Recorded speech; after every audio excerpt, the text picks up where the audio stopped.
Meaningness, Geeks, MOPs, and Sociopaths in Subculture Evolution. Narrated by Skeptical Waves. Subcultures are dead. I plan to write a full obituary soon. Subcultures were the main creative cultural force from roughly 1975 to 2000, when they stopped working. Why? One reason, among several, is that as soon as subcultures start getting really interesting, they get invaded by muggles, who ruin them. Subcultures have a predictable life cycle, in which popularity causes death.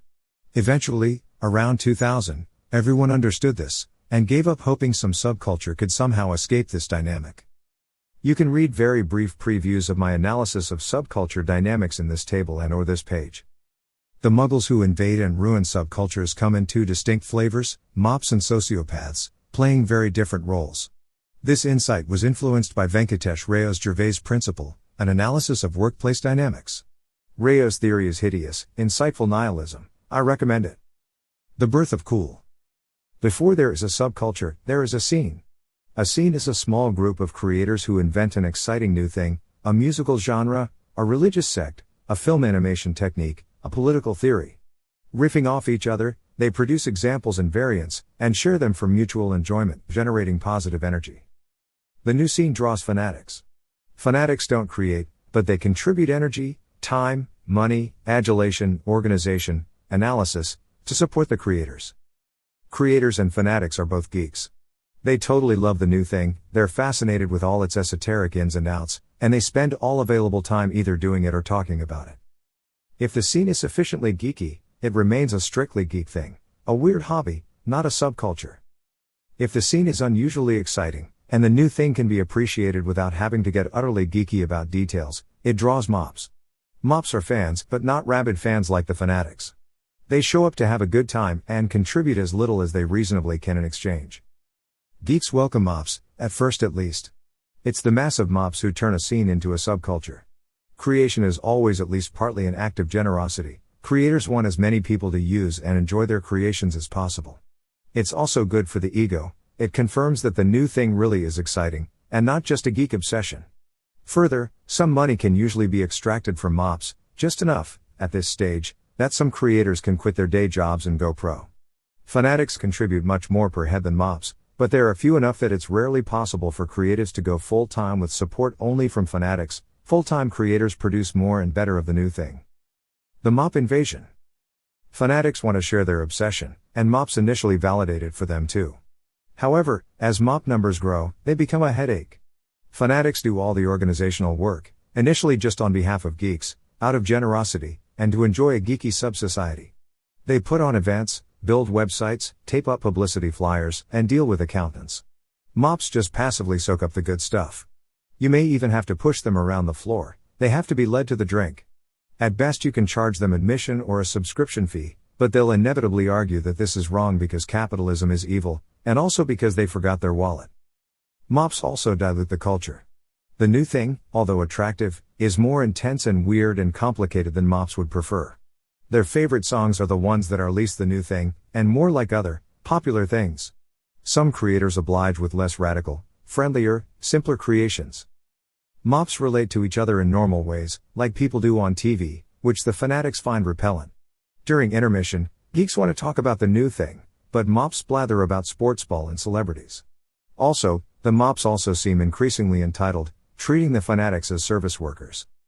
Fanatics may be generous, but they signed up to support geeks, not MOPs.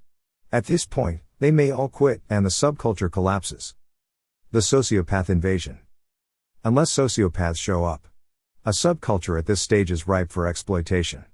The creators generate cultural capital, i.e. cool. The fanatics generate social capital, a network of relationships, strong ones among the geeks, and weaker but numerous ones with MOPs. The MOPs, when properly squeezed, produce liquid capital, i.e. money. None of those groups have any clue about how to extract and manipulate any of those forms of capital. The sociopaths quickly become best friends with selected creators.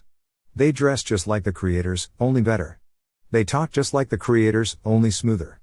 They may even do some creating, competently, if not creatively. Geeks may not be completely fooled, but they also are clueless about what the sociopaths are up to. MOPs are fooled. They don't care so much about details, and the sociopaths look to them like creators, only better. Sociopaths become the coolest kids in the room, demoting the creators. At this stage, they take their pick of the best-looking mops to sleep with. They've extracted the cultural capital. The sociopaths also work out how to monetize mops, which the fanatics were never good at. With better publicity materials, the addition of a light show, and new, more crowd-friendly product, admission fees go up tenfold, and mops are willing to pay. Somehow, not much of the money goes to creators. However, more of them do get enough to go full-time, which means there's more product to sell. The sociopaths also hire some of the fanatics as actual service workers. They resent it, but at least they too get to work full-time on the new thing, which they still love, even in the light version.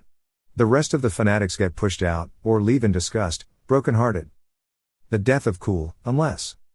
After a couple years, the cool is all used up, partly because the new thing is no longer new, and partly because it was diluted into new light, which is inherently uncool.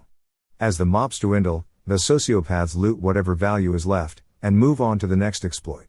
They leave behind only wreckage, devastated geeks who still have no idea what happened to their wonderful new thing and the wonderful friendships they formed around it. Often the geeks all end up hating each other, due first to the stress of supporting mops, and later due to sociopath divide and conquer manipulation tactics.